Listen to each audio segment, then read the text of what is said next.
Bom, boa noite, gente. Então, hoje a gente vai receber o, o Dr. Jonas Maravalles aqui. Jonas, fique à vontade para fazer sua apresentação. Boa noite, pessoal. Queria agradecer ao Rafael pelo convite. É um tema que eu gosto bastante, então sempre que eu tenho oportunidade, eu acho legal falar sobre o fogo, né? Então, eu sou de Brasília, né? Eu fiz a graduação lá na UNB e aí vim para Uberlândia fazer o mestrado. Tive realmente um projeto com o fogo, né? Eu fui para a área de ecologia e me especializei em comunidades de formigas, né? Então, usei as formigas como modelo para avaliar os efeitos do fogo no cerrado. Então, esse foi meu projeto de mestrado, né? E aí, no doutorado, acabei fugindo um pouco dessa parte do fogo. Fui trabalhar com macroecologia, né? Com padrões geográficos de diversidade de formigas. E o fogo, mesmo que eu não tivesse focado nele, eu sempre tive projetos paralelos com fogo. Sempre foi um tema que me interessa e que eu sempre trabalhei com ele, né? Então, acho que é isso. Vamos começar a nossa palestra, né? E que nem o Rafael falou, qualquer dúvida que vocês tiverem, vocês podem falar no chat. E se tiver algum questionamento, às vezes é mais interessante falar ali na hora, né? Enquanto o tema está sendo discutido, do que no final. Então, dependendo, a gente troca uma ideia, tá certo? Então, gente, o tema dessa palestra é Efeitos do Fogo no Cerrado, né? Então, começar com uma introdução, né? E nessa introdução falar um pouco sobre a ecologia do fogo. Então, gente, o que é isso aqui que eu estou mostrando? Certamente não é a bandeira de Minas Gerais, né? Então, pessoal, esse aqui é o chamado Triângulo do Fogo. Então, o fogo, para ele acontecer, né, ele é um processo fisioquímico, ele só ocorre quando tem esses essas três coisas, né? O oxigênio, um combustível e uma fonte de calor, né? Uma fonte de ignição. Então, nesse triângulo do fogo mostra aqui as coisas essenciais para se ocorrer o fogo. Então, é muito importante a gente pensar nisso para pensar que o fogo só vai acontecer realmente se atender a certos critérios, né, que estão relacionados a esse triângulo, né? Então, o fogo não é só um processo fisioquímico, justamente porque na Terra a gente encontra essas, essas condições ideais para a ocorrência do fogo, né? Então, a gente tem o triângulo fundamental, mas a gente também tem um triângulo biosférico aqui do fogo, né? Então, a gente tem a atmosfera rica em oxigênio, né? Não, nem sempre foi assim, mas atualmente a gente tem uma atmosfera com bastante oxigênio para ser queimada pelo fogo, né? Também com a evolução das plantas, né, quando elas começaram a ir para o ambiente terrestre, começou a se produzir o combustível, né, na terra. Se você pensar na água, vai ter o combustível, mas ele vai estar sempre molhado, então ele nunca vai pegar fogo, né? Então, na terra, começa a ter essas condições, que é uma matéria vegetal, né, pode estar viva, mas em geral uma matéria vegetal morta e seca, né? E as fontes de ignição. Então, pensando naturalmente, né, que ocorrem no planeta, né, são principalmente as descargas elétricas, mas também vulcões, é, eventualmente a queda de meteoros, né, se você for pensar numa escala de tempo maior, né? Ou então até coisas meio pouco menos prováveis, né? Como numa, sei lá, uma ribanceira e você tem um deslizamento de pedras e aquelas pedras se chocam e produzem uma fagulha. Enfim, é mais improvável, mas pode acontecer. Mas principalmente as descargas elétricas que permitiram a ocorrência natural do fogo no planeta, né? Então, se a gente observar aqui, o histórico global de fogo, né, a gente tem várias evidências, várias fontes de evidências para saber que realmente o fogo existiu de forma natural, né? Então, aqui há mais ou menos 500 milhões de anos atrás, já por presença de fragmentos de carvão, né, a gente consegue ver que já existia o fogo ocorrendo naturalmente. E aí, claro, com a presença humana, outras evidências foram chegando, né, e a gente consegue documentar mais ou menos a ocorrência do fogo no planeta. Então, né, pessoal, o fogo ele é um agente muito importante desde que ele começou a ocorrer. Ele molda com uma força muito grande, com uma eficácia, né, esses ambientes terrestres. Então, ele é o quê? Ele é um agente né, eu acho que eu escrevi errado aqui. Ele não é um agente de mudança sucessional. Ele justamente impede a sucessão, né? Então, ele é um distúrbio que ele vai fazer a comunidade que estava indo em direção àquele clímax retornar, né? Vai causar perda de biomassa e vai retornar a um estado mais pioneiro, né? Que geralmente é uma condição mais aberta, né? Com menos árvores, menos, né, cobertura vegetal, não necessariamente árvores, né? Mas uma comunidade clímax ela tende a ter uma vegetação exuberante, por assim dizer, né? E, gente, justamente pensando nisso, que tem essa chamada hipótese da Terra Verde. Então, essa hipótese diz o quê? Por que que a Terra é verde? Né? Se a gente observar, a gente realmente tem muita parte da superfície terrestre que é verde. Por que que isso acontece? Porque se tem tanta abundância de matéria vegetal, por que que os herbívoros não comem toda essa matéria e aí o ambiente não vai ser mais verde, né? Então, justamente, a gente tem aqui nesse gráfico, por exemplo, né, a biomassa de uma determinada comunidade vegetal, né, em relação à precipitação, né, ao quanto que chove. Então, tem um potencial climático, né, de que quanto maior a precipitação, maior a biomassa. Só que quando a gente mede isso nos ambientes naturais, a gente vê que tem uma diferença muito grande entre o potencial e o observado, certo? Então, o que está acontecendo nesse caso? Justamente um controle por consumidores, né? Então, essa matéria vegetal está sendo consumida em algum caso, né? Então, a gente vê nesse mapa aqui um modelo que fizeram justamente essas áreas pretas são as áreas que têm uma biomassa menor do que é esperada. Então, nessas áreas de incerteza, algo está acontecendo que não está deixando a vegetação crescer o tanto que ela teria o potencial de crescer, né? Então, pensando aqui na hipótese da Terra Verde, né, seriam comunidades, seriam ecossistemas controlados por recursos, né? Então, você tem os recursos, né, tem a água, os nutrientes no solo, a incidência de luz, e as plantas vão crescer, né? E aí, nesse caso aqui, é muito importante o controle dos herbívoros, né? Tem aquela história, por que que é verde? Por que que os herbívoros não comem?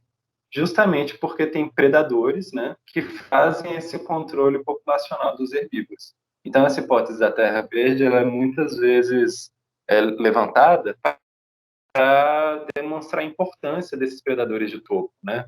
Que a gente sabe que eles são bastante sensíveis, ameaçados, né? E muitos já foram perdidos, e eles desempenham essa função essencial, né, que é justamente de controlar essas populações de herbívoros que, caso não fossem controladas, iriam comer toda a matéria vegetal livremente, né? Então, nesse caso do mundo verde, tem esse controle, tem uma limitação por recursos, né?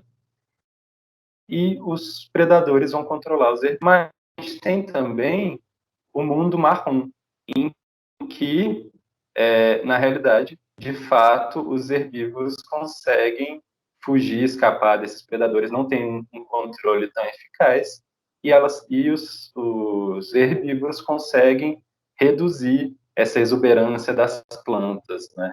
Então, nesse caso, o mundo não é verde nessas regiões em que a gente tem esses herbívoros, né? Por exemplo, na África, na savana africana, a gente tem o caso de muito, né, essa megafauna que são herbívoros excepcionais e a vegetação acaba que não consegue crescer muito. E a gente tem o mundo preto, que é justamente o mundo em que esse consumo não é feito por herbívoros, principalmente, mas sim pelo fogo, né? Então, toda essa biomassa, ela acaba sendo perdida frequentemente por causa das queimadas, beleza? Então, por exemplo, esse estudo tentou modelar como que seria a distribuição dos tipos de vegetação no planeta caso não houvesse o fogo, né? Então, aqui nessa parte, no mapa esquerdo, está o modelo que eles geraram, né, com o fogo ligado. E a gente vê que é bem realista, né? É mais ou menos a distribuição que a gente vê, né? Em verde aqui são florestas, né? Que são vegetação dominadas por angiospermas. Tem em marrom as coníferas, né, as gimnospermas. A C4, né? Que são as gramíneas presentes principalmente nas savanas, né? Em alguns campos também, né? E a C3, que são as gramíneas presentes ali nas tundras, né? Tá nessas regiões mais frias. Então a gente vê nesse mapa que o modelo prevê bem essa distribuição. Caso desligue o fogo, né? Caso a gente tire o fogo no modelo, bom, essa distribuição agora já mudou completamente, né? Então a gente vê aqui, por exemplo, que não existiria o cerrado. O cerrado seria dominado por formações florestais, porque tem um potencial de recursos para tal, né? Mas que o fogo realmente impede. A mesma coisa que as savanas africanas, grande parte do sudeste asiático aqui, né? Então a gente vê que realmente o fogo é um agente muito importante para a manutenção desses ecossistemas típicos da Terra, né? Eles existem, eles estão lá já há milhões de anos e eles são mantidos justamente pela existência do fogo, por essa ter frequentemente uma queimada e uma segurada no processo sucessional, tá certo? E aí, gente, não dá para falar do fogo e do surgimento dele como um agente de transformação de paisagens, sem falar das gramíneas C4, né? Então, eu já falei agora no slide anterior, né? E as gramíneas C4, elas surgiram há mais ou menos 6 a 8 milhões de anos atrás, né? E elas têm uma vantagem competitiva em ambientes mais secos, né? Quando tem abundância de chuva, elas acabam perdendo a disputa competitiva para plantas lenhosas ou para gramíneas C3. Mas em locais que têm uma certa aridez, elas conseguem se sobressair, né? E essas plantas, elas têm uma sinergia com os consumidores. E quem são os consumidores, gente? Né? Que nem eu falei, tanto os herbívoros como o fogo. Então, tanto o fogo quanto os grandes herbívoros, o que eles fazem? Eles removem essa biomassa vegetal ali do solo, né? Indiscriminadamente, C4, C3, plântulas, elas comem de tudo. Só que as C4 elas têm a capacidade de rebrota muito rápida, muito eficaz. Então, depois que teve essa remoção, que pode ser tanto pelos herbívoros como pelo fogo, a C4 rebrota primeiro. E aí ela consegue já ter uma vantagem competitiva ali pelo sol, pelos nutrientes, tá certo? Então ocorre essa sinergia. Por que que é uma sinergia? Porque à medida que o fogo ou os herbívoros aumentam a presença de C4, né, elas também aumentam a oferta de alimento para esses herbívoros, né, que eles são pastadores, eles comem, e também para o fogo, porque o fogo justamente se alimenta da matéria orgânica seca, né? Então, uma gramínea, ela sempre seca ali na época da estação mais seca, né? Então, tem todo aquele combustível fino, que é muito fácil de pegar fogo, né? E que está seco. Então, ocorre essa sinergia, uma retroalimentação. O fogo dá essa vantagem para a C4, ela cresce exuberante, acumula bastante biomassa e na próxima estação seca tem bastante combustível para um eventual fogo que vai queimar de novo, né? E aí fica esse ciclo meio de retroalimentação, essa sinergia, tá certo? Bom, então, pessoal, para a gente entender sobre ecologia do fogo, um dos conceitos mais importantes é o de regime de fogo. O Rafael até já falou agora na introdução que ele fez, né, da aula. O regime é como se fossem as características daquele fogo, né? E não necessariamente só de um evento de fogo. Geralmente o regime é algo de mais longo prazo, né? Então você tem que observar vários eventos de fogo e entender como que é o comportamento geral desse fogo, né? Desses eventos de fogo em um determinado ambiente. Então, uma das coisas mais importantes é a frequência, ou seja, a cada quanto tempo que queima, né? E isso tem a ver também com quanto tempo demora para a vegetação acumular biomassa novamente, que seja suficiente para sustentar um incêndio, um fogo, tá certo? Outra coisa é a estação, ou seja, em que período do ano, ixi, perdi a seta aqui, em que período do ano que vai ocorrer esse fogo, né? Então a gente tem que pensar que em geral tem que ser uma estação seca, né? Tem que ter algum nível de secura, porque senão não vai acontecer o fogo, tá bom? Outra coisa é a intensidade. E isso aqui vai depender, por exemplo, da umidade, da umidade do ar, né? Na hora que tiver ocorrendo essa queimada, da quantidade de biomassa disponível que vai ser queimada, né? Então, gente, essa intensidade, por exemplo, vai ser muito importante para a gente entender a magnitude do impacto desse fogo no ecossistema, né? Nas plantas, nos animais, na ciclagem de nutrientes, etc. Outro aspecto importante é a extensão, ou seja, o quanto que esse fogo vai, né, realmente pegar, vai consumir, né? Então, é a área de abrangência desse incêndio. Então, vai estar muito ligado com a estação de ocorrência, né? Justamente porque se a gente tem condições mais úmidas, o fogo ele não consegue ter uma extensão tão grande, né? Outro aspecto importante é o vento. Então, quando tem muito vento, ele acaba espalhando mais fogo em áreas que não ia ocorrer se não tivesse o vento, né? Então, o vento vai e empurra o fogo, aumentando a extensão dessa queimada. A severidade tem a ver com a intensidade, mas é relacionada com o quão danoso vai ser, né, para as plantas e para os animais. E aí vai depender de outros fatores que não só a intensidade. Um exemplo, por exemplo, é o tempo de duração da linha de fogo, né? Então, quando o fogo estiver passando, ele pode passar muito rápido ou ele pode passar mais devagar.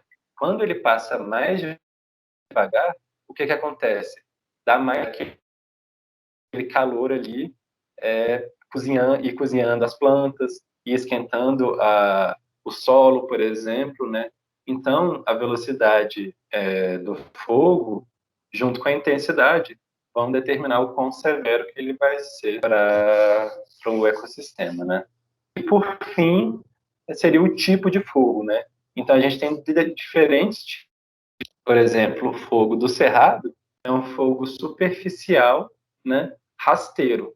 Então, ele consome principalmente o dossel de gramíneas, né, o extrato herbáceo, né, as gramíneas, os arbustos, as pequenas árvores que tem ali naquela parte baixa, né? E ele passa meio rápido, né?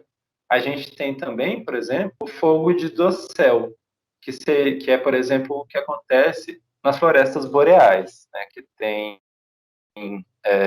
coníferas e as acículas das coníferas, elas são revestidas com um óleo, né, com uma resina que é bastante inflamável.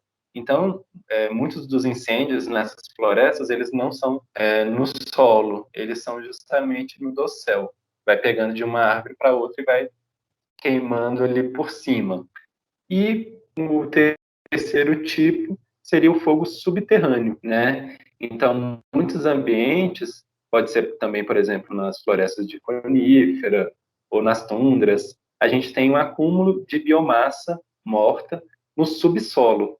E aí tem fogo que a gente nem vê, que o fogo vai queimando por baixo e vai se alastrando por ali. Esse fogo é muito perigoso porque a gente não consegue ver, não sabe para onde ele está indo, e ele também é muito danoso para a vegetação, né? Porque ele acaba matando as raízes, então causa um impacto bastante grande. Então é isso. Sempre uma queimada, né, um determinado local, vai ter um regime de fogo, um histórico, né, que vai descrever quantos incêndios, quando foram, tanto que ele se alastrou, né, que é justamente o regime de fogo. Então, pessoal, vou dar uns exemplos de alguns regimes naturais, né, como o fogo é um processo biosférico, né, ele já ocorre há milhões de anos atrás, então, muitos ambientes já existe naturalmente a ocorrência desses incêndios, né.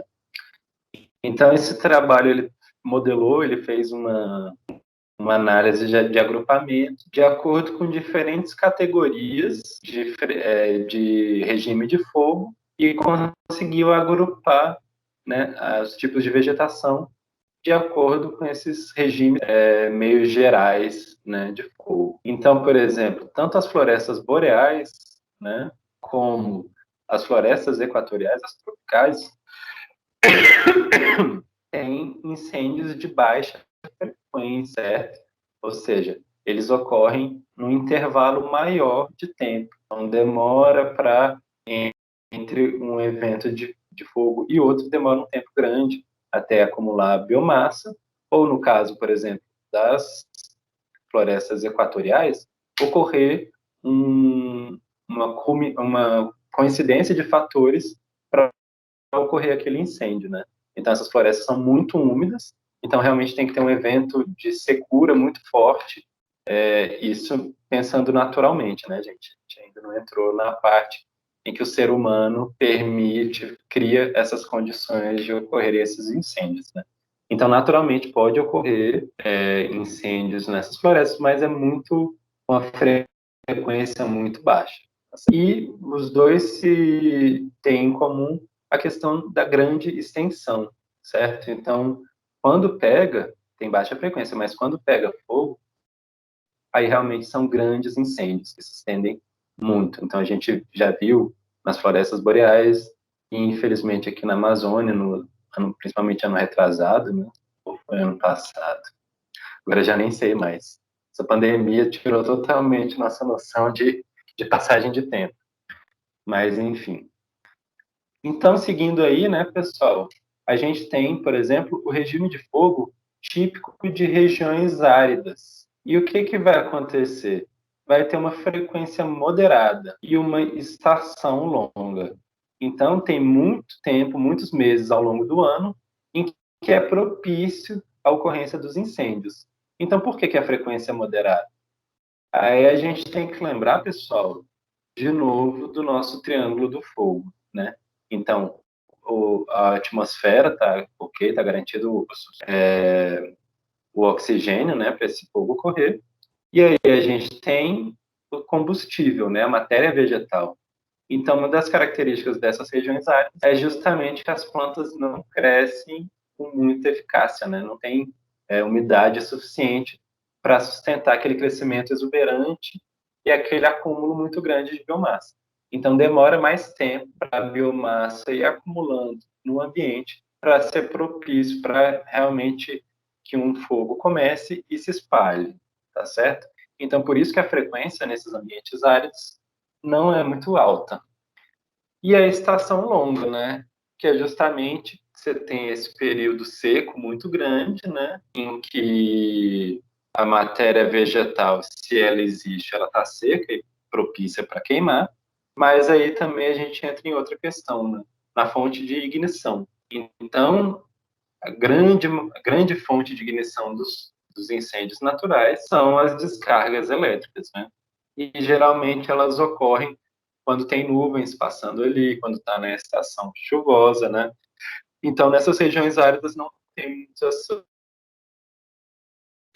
essa coincidência de fatores das fontes de ignição com o momento propício para a ocorrência desse incêndio. E já as savanas da África, do Sudeste da Ásia, já tem um pouco mais, já tem condições um pouco melhores, né?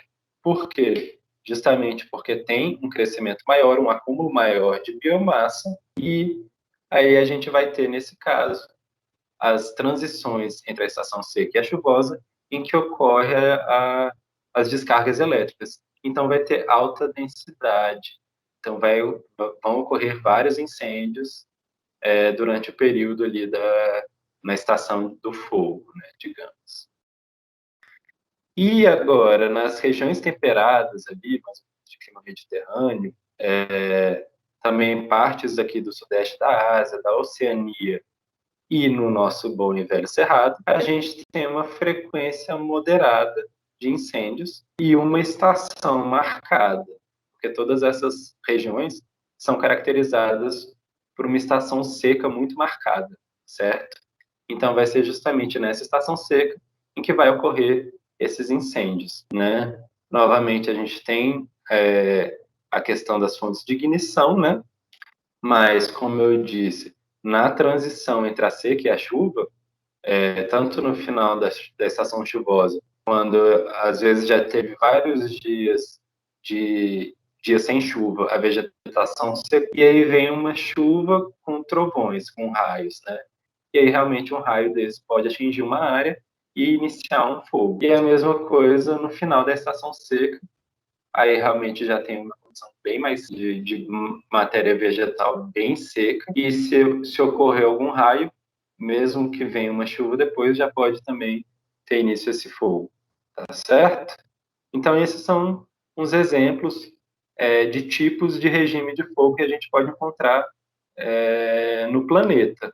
E aí, gente, esses regimes de fogo, né, ou seja, principalmente com que frequência ocorre o fogo, ou quanto de extensão que esse incêndio vai ocorrer na vegetação, é fundamental para entender a evolução desses ambientes e como que eles, né, como que a fauna e a flora se adaptou ou não se adaptou à ocorrência desses incêndios, tá certo?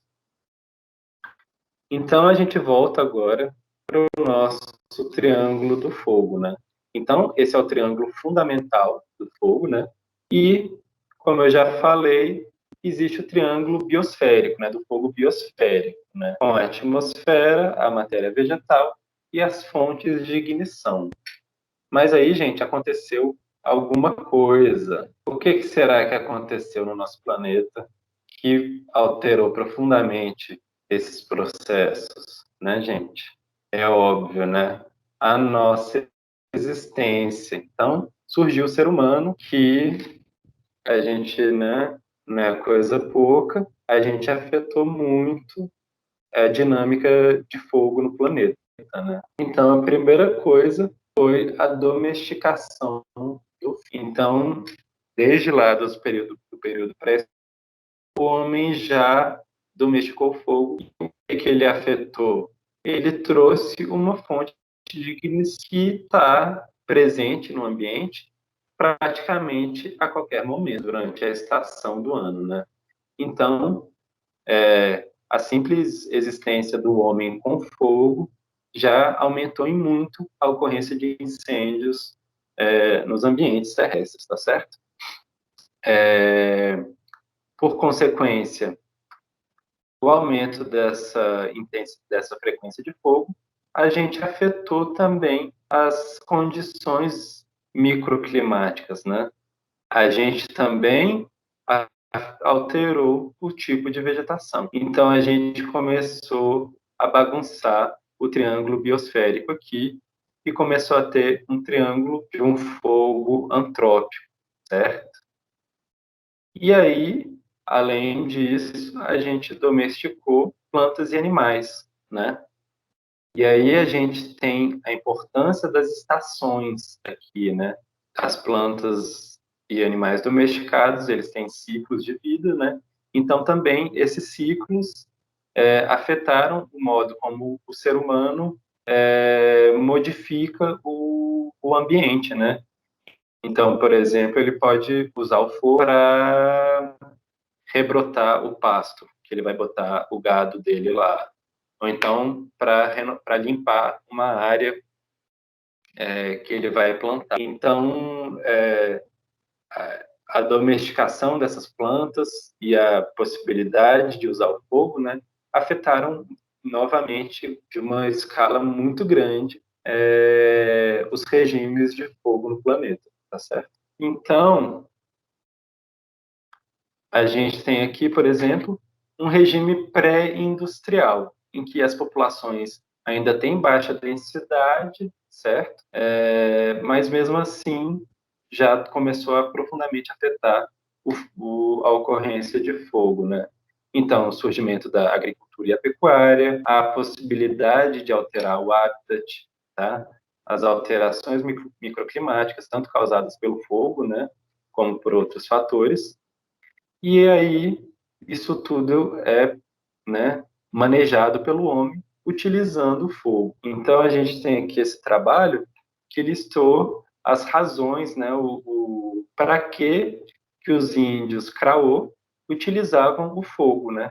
Então, a gente vem aqui e vê que tem vários motivos diferentes, desde o cultivo de plantas, o uso de fogo para caça, né, para às vezes o fogo pode estimular a frutificação ou a coleta de mel, por exemplo. Também pode ser usado para simplesmente limpar o terreno ali, né? Para proteger as roças, os rebanhos, né?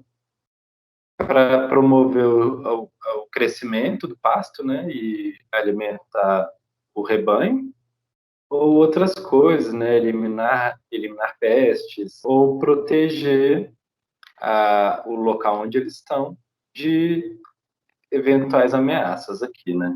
Então, são diversos tipos de uso diferente do fogo, né? Por essas populações tradicionais.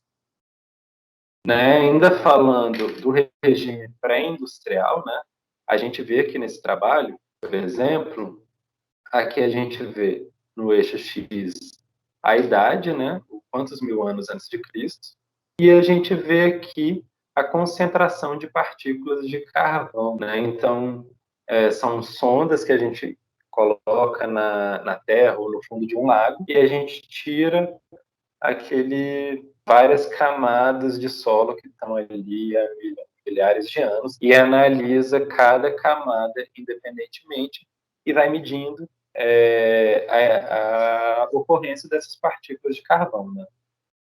Então, a gente vê aqui que há 20 mil anos atrás já existia, né, a ocorrência de fogo nesses locais, só que aí, né, à medida que a gente chega aqui no início da era, né, depois de Cristo, tem um aumento muito grande da concentração de carvão, certo?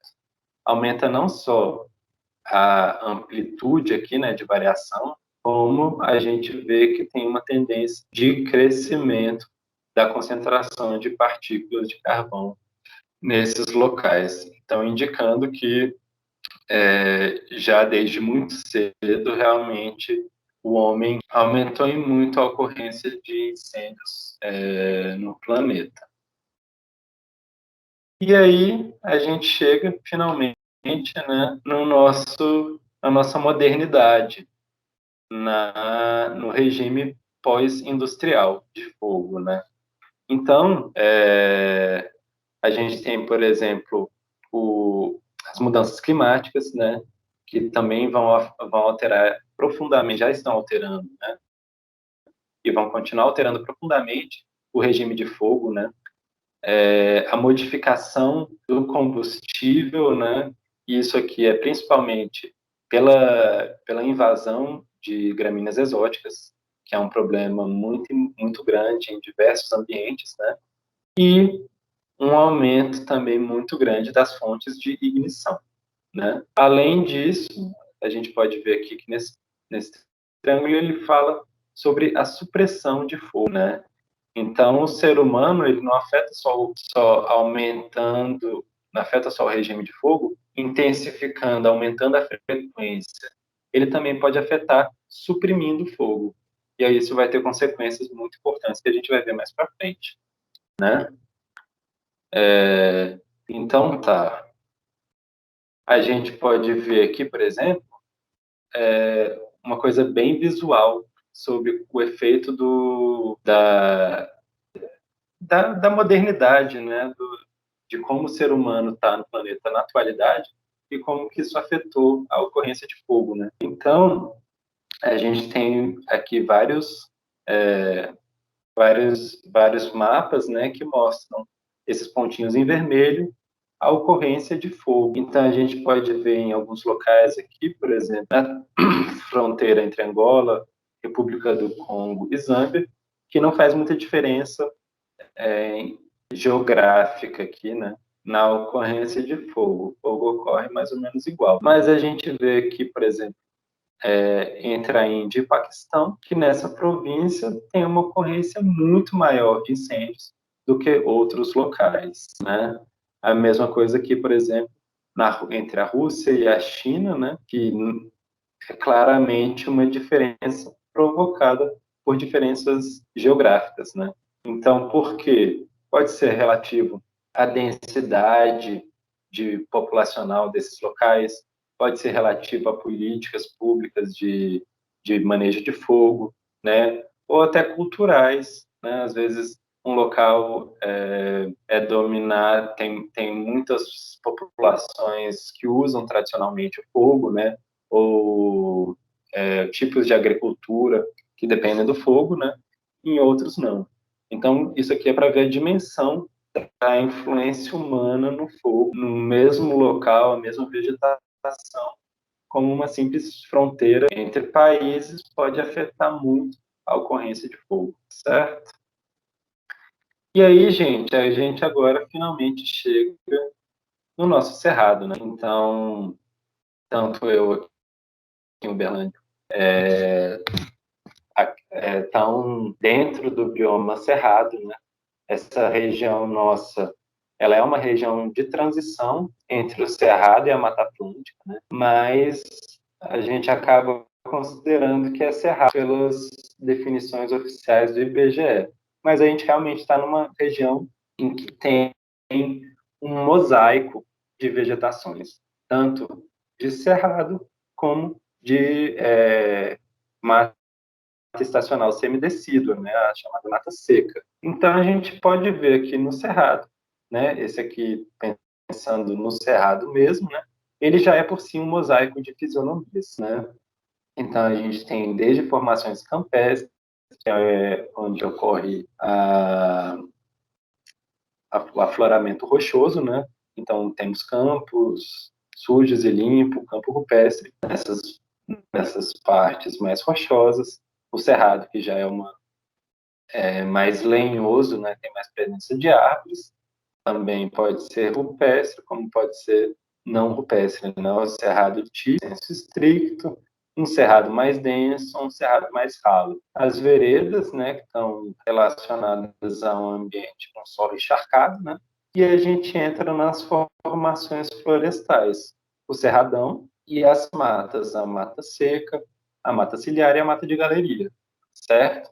Então, isso vocês já estão cansados de saber, né, pessoal? Mas é só reforçando aqui como que dentro do cerrado a gente tem uma variação muito grande da fisionomia. O cerrado é dominado por savanas, né? Então, ele é uma vegetação de savana, mas dentro dele a gente encontra várias manchas de outras fisionomias. E isso, pessoal, vai ser fundamental na hora de pensar o manejo de fogo em unidades de conservação do cerrado. E pensando ainda mais aqui no nosso contexto, do Triângulo Mineiro, a gente tem que pensar justamente na ocorrência dessas matas que não teve a mesma história evolutiva do cerrado, certo? Então, no cerrado, a gente também pode falar de um regime natural. Eu boto entre aspas aí o natural, né, gente?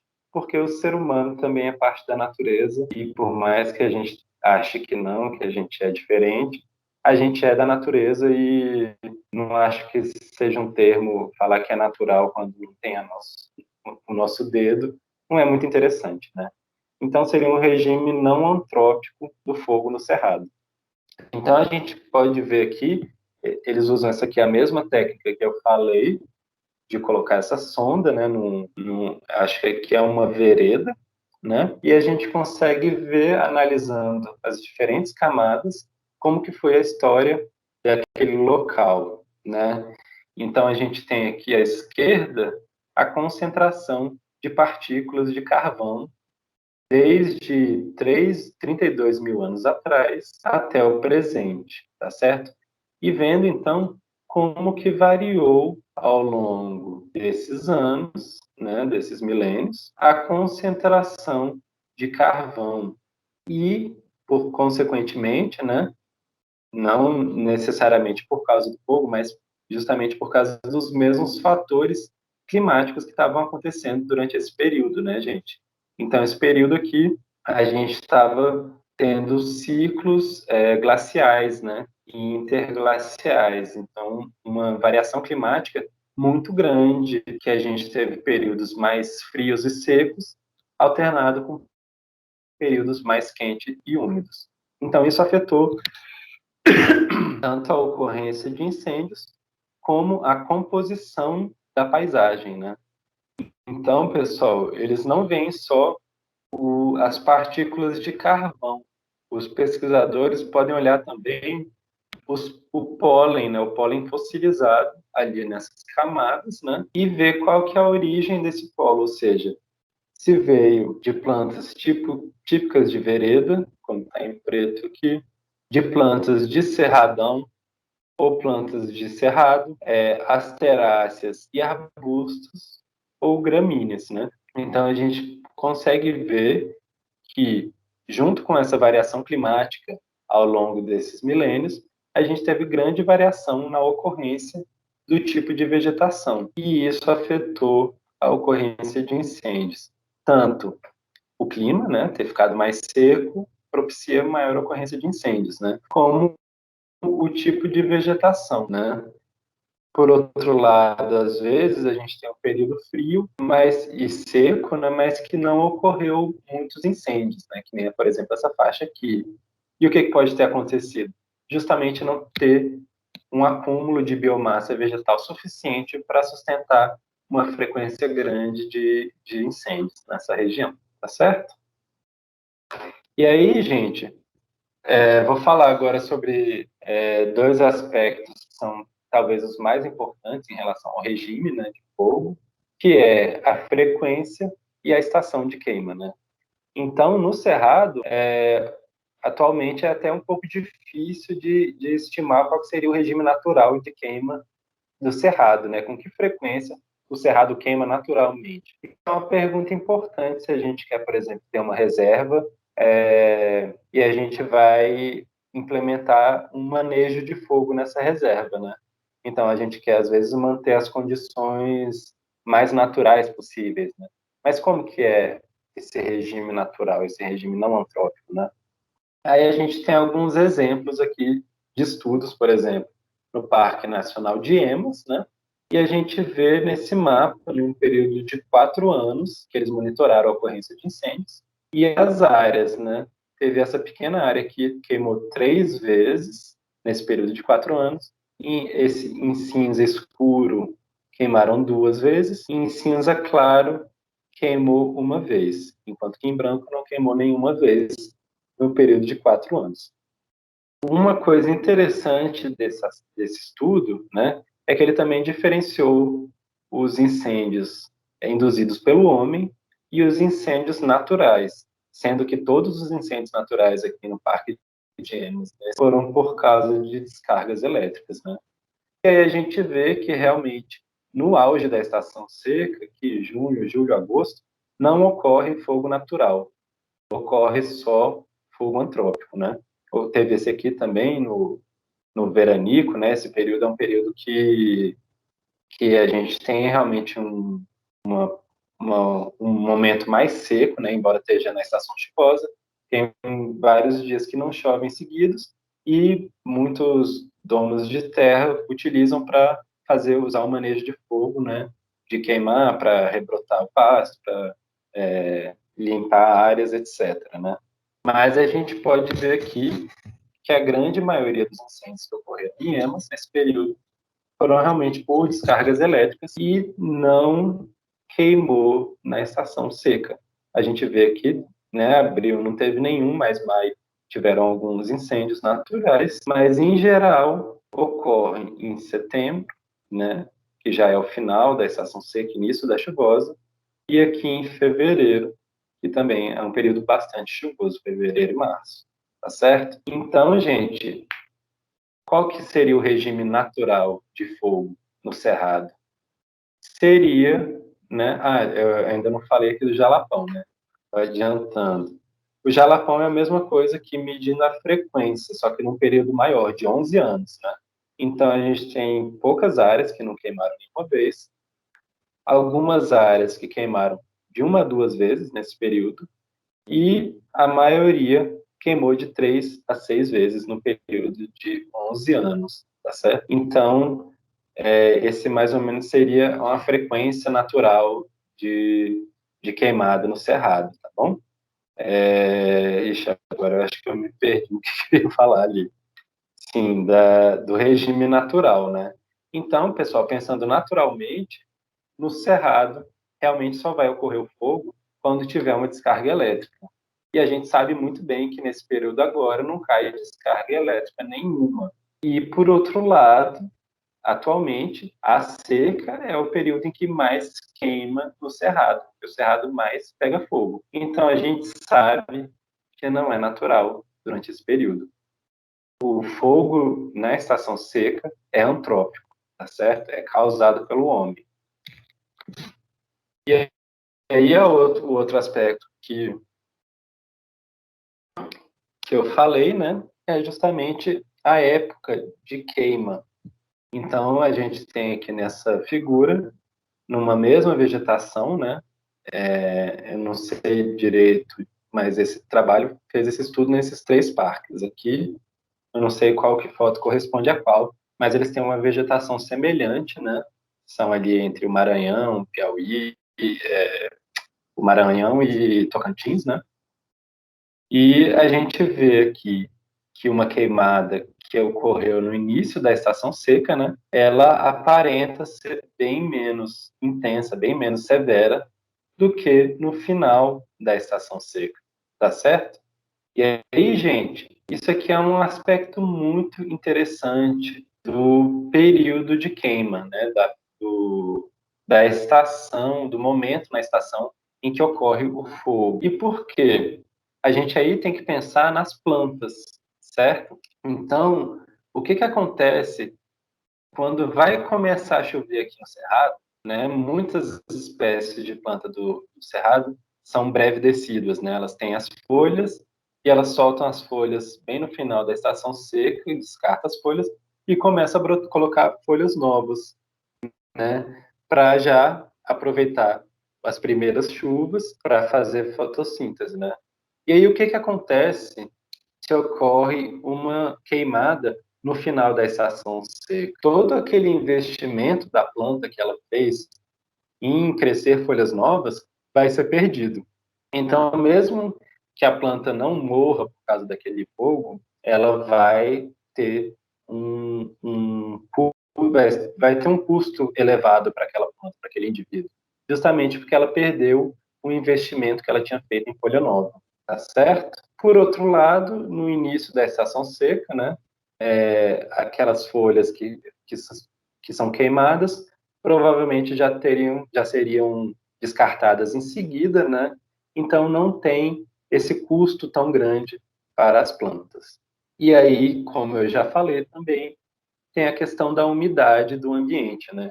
Então isso vai determinar bastante o quão vai queimar. Então a gente pode ver aqui que a gente ainda encontra muita vegetação não queimada nesse fogo de início de estação seca, justamente porque ainda está úmido, o ambiente ainda está mais úmido e o fogo não consegue se espalhar com tanta facilidade.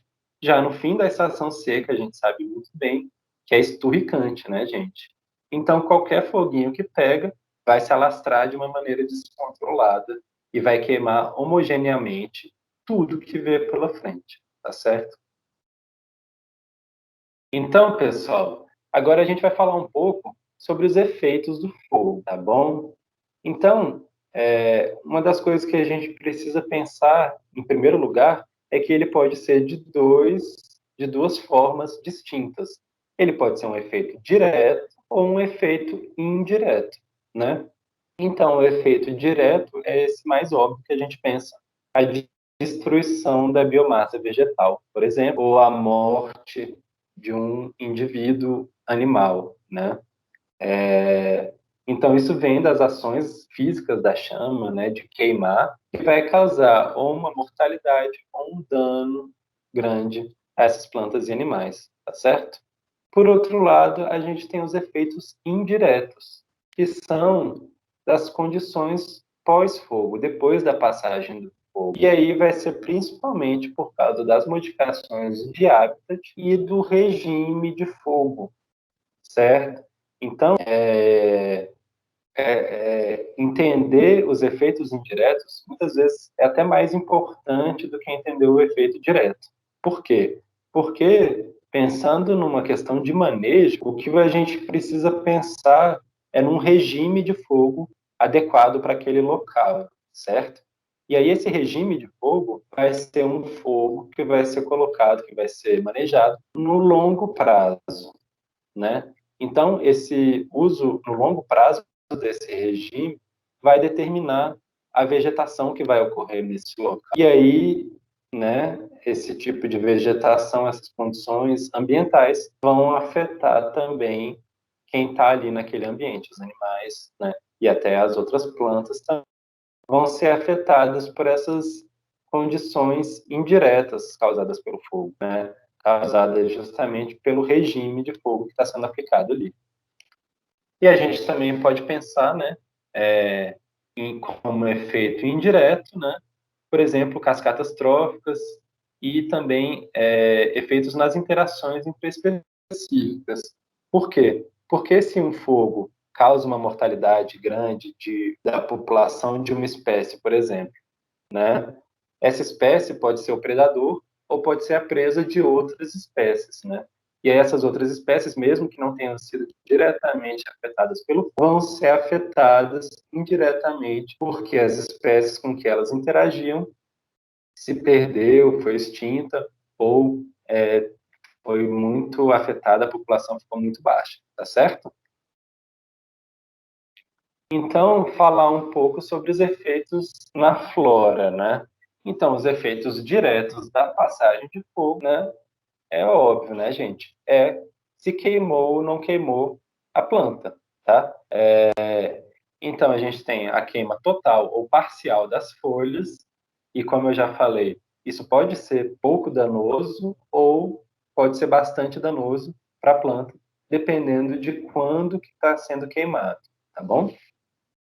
Mas as folhas é uma coisinha barata para a planta produzir, né, gente? O mais importante, gente, é a queima dos ramos. E aqui a gente tem que ter especial atenção para o câmbio. Vocês lembram o que é o câmbio?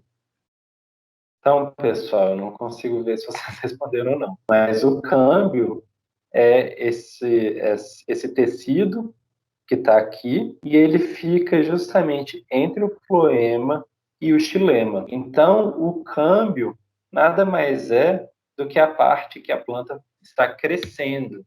Então, ela está entre o floema e o xilema e ela produz células para os dois lados. E essas células, elas se especializam ou em floema para fora ou em xilema para dentro, tá certo?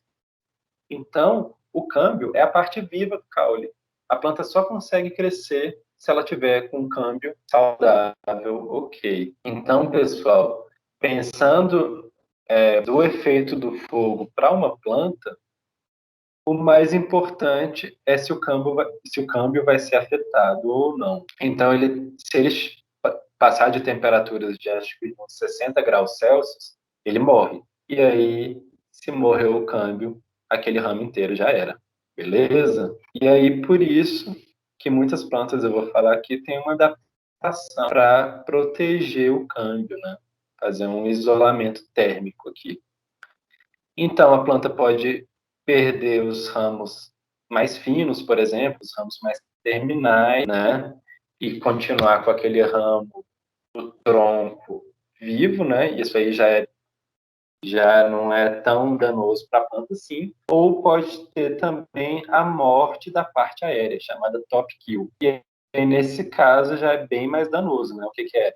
Toda a parte aérea, toda a parte que está para fora da terra, foi morta. Então, matou o câmbio.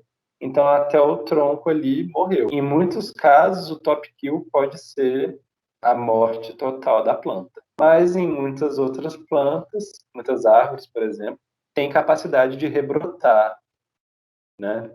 Então, às vezes, ela pode perder a parte aérea, a gente olha ela ali no campo e fala, já era, morreu. Mas a gente volta dali a uns meses e tem uma rebrota basal, é uma rebrota que vem da base. Por exemplo, se a gente tem a morte dos ramos mais finos e o tronco está inteiro ali, a gente pode ter rebrotas aéreas, né? Então, as folhas vão começar a rebrotar ali a partir daquele tronco central que não morreu. Ou, o mais extremo, né? A gente tem a morte do indivíduo. Beleza? E aí, como eu falei, né? Existem as adaptações ao fogo. E aí, gente, nisso a gente tem que voltar voltar lá atrás, no início da palestra, pensando nos ambientes que tiveram realmente, experimentaram o fogo ao longo da sua evolução para ter essas adaptações. Então, vai ter ambiente em que toda a comunidade vegetal não tem nenhuma adaptação ao fogo. E aí a gente só pode imaginar o quão severo que vai ser o efeito de uma queimada num ambiente desse, né, pessoal? Então, como eu já falei, uma das principais adaptações, por exemplo, das plantas do cerrado é ter um tronco espesso, o chamado suber, né, que é essa cortiça que são células vegetais já mortas, né, e que vão criando uma camada com uma eficácia muito grande de isolamento térmico, né? Então, durante a passagem do fogo, esse tronco grosso protege o câmbio das altas temperaturas. E aí eu relembro aquela parte que eu falei da velocidade da passagem da chama num local, né, gente? Lembra quando eu falei de regime de fogo? Então, se o fogo passa rápido, muitas vezes o tronco, a casca consegue proteger, né, e evitar que o câmbio chegue nessa temperatura letal. Mas se o fogo é mais devagar, se ele passa mais lentamente, então dá tempo das temperaturas altas chegarem lá dentro do câmbio, né, e aí causar uma mortalidade, realmente. Mesmo com a casca, às vezes não vai conseguir, justamente porque a temperatura, porque o fogo ficou queimando muito tempo ali, tá? Outra adaptação importantíssima são os órgãos subterrâneos de reserva, né? Então, rizomas, tubérculos, tem vários tipos de órgãos subterrâneos, né? Mas, basicamente, né, ele fica abaixo da terra, subsolo, protegido da passagem do fogo, né? Porque o solo ele também é um grande isolante térmico, né? Então, abaixo de 5 centímetros, por exemplo, no cerrado, já não tem mudança de temperatura embaixo do solo, tá? Então, a planta pode investir os seus recursos em criar um órgão de reserva ali subterrâneo. E aí, no caso de ter um top kill ou de ter a morte dos ramos terminais, né, ela já manda direto muita reserva, muita energia para rebrotar as folhas e os ramos, tanto ali da parte aérea ou direto da base da planta, tá certo? Outra adaptação importante é, por exemplo, a proteção dos meristemas. Então, a gente vê aqui uma palmeira, né, que está aqui em brasa, acabou de queimar, e eu cortei aqui, mas as folhas aqui de cima estão verdes. Então, ela tem justamente essa estrutura que acumula bastante matéria vegetal das folhas antigas, né? E esse acúmulo de matéria vegetal forma uma camada de isolamento. E aí o meristema está lá dentro, bem protegido do fogo. Então, mesmo que queime quase tudo ali de fora, o meristema lá dentro está vivo e consegue rebrotar. Beleza? Então, como eu falei, né, gente, realmente só vai ter essas adaptações se o ambiente tiver evoluído com a presença do fogo. Então, nesse estudo aqui, né, a gente tem a relação do diâmetro do caule, né, com a espessura do suber, a espessura da casca. E aí, se a gente olhar aqui na floresta amazônica, né, à medida que o tronco cresce em diâmetro, ele não cresce muito em espessura da casca. Já nas matas de galeria do cerrado, elas têm quase de 1 para 1, né? À medida que cresce a espessura do tronco, cresce na mesma proporção a espessura da casca, tá? Agora, as árvores de savana, já têm uma espessura de casca muito mais grossa em relação ao crescimento do diâmetro do tronco, né? Então, para um pouco crescimento de diâmetro, tem um crescimento muito grande de espessura do tronco, mostrando que realmente houve uma seleção nas plantas de savana, né, para ter cascas mais grossas que vão proteger da passagem do fogo. As matas de galeria, elas não queimam sempre, mas elas também, eventualmente, podem, como estão do lado ali das savanas, né, o fogo pode, eventualmente, pegar nesses ambientes. Então, algumas espécies têm um pouco essa adaptação de crescer a casca. Já as da Amazônia nunca viram fogo na vida, né? Então, realmente, estão totalmente desprotegidas, não investem num crescimento em espessura da casca. E aqui um outro estudo que fez bastante sucesso entre os ecólogos de fogo e ecólogos do cerrado em geral, né? Então, esse pesquisador, ele fez uma análise filogenética, né? Ele pegou diversas plantas, extraiu o DNA e fez uma filogenia molecular aqui, certo? E viu em diferentes grupos, né, gêneros de planta, mimosa, andira, pinus e essa família aqui, né, o surgimento justamente dessas adaptações ao fogo, né? Acho que, não sei se só troncos subterrâneos, mas enfim.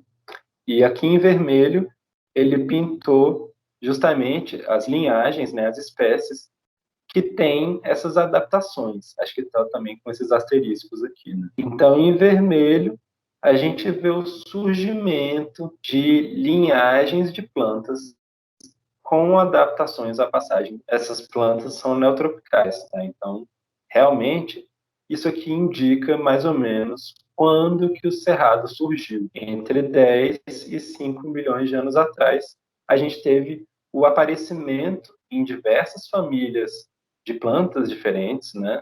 Ou seja, uma evolução convergente dessas adaptações ao fogo.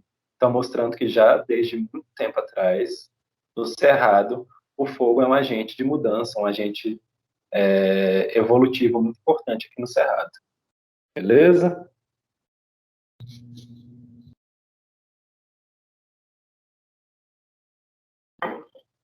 E aí, a gente tem os efeitos indiretos, né, pessoal? Então,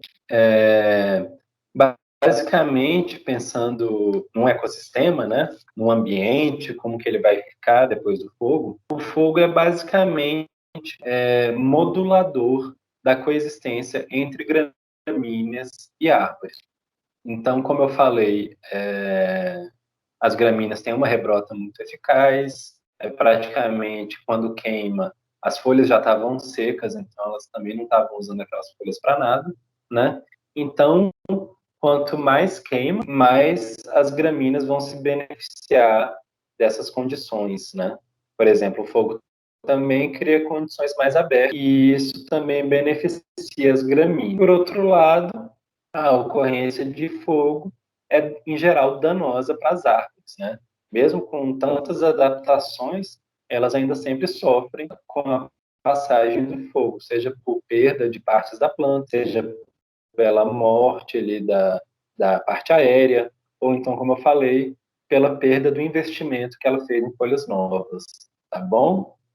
E aí, gente, então a gente vê aqui que, por exemplo, a frequência de fogo, né, vai determinar a densidade de árvores, né? Então, quanto maior a frequência de fogo, menor a densidade. Também o período de queima, como eu já falei, né?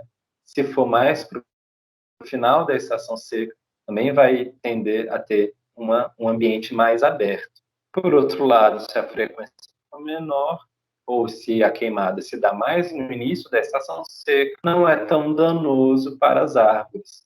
Então, isso vai tender a ter uma vegetação mais adensada, com lenhosas, tá bom? E aí, né, por exemplo, muitas dessas plantas, elas são ombrófilas, elas gostam das condições de sombra. Então, acaba que é um efeito indireto, né? Porque você mantém aqui, com a ausência do fogo, você vai manter essa condição mais fechada e que vai, né, por um lado, impedir que as gramíneas sobrevivam, porque as gramíneas precisam de ambientes mais abertos, né? E vai permitir o crescimento saudável das plantas. E aí vai em direção àquela comunidade clímax, né, pessoal? Então, o fogo, ele está sempre puxando a sucessão para trás, né? Por outro lado, muitas plantas até dependem do fogo, né?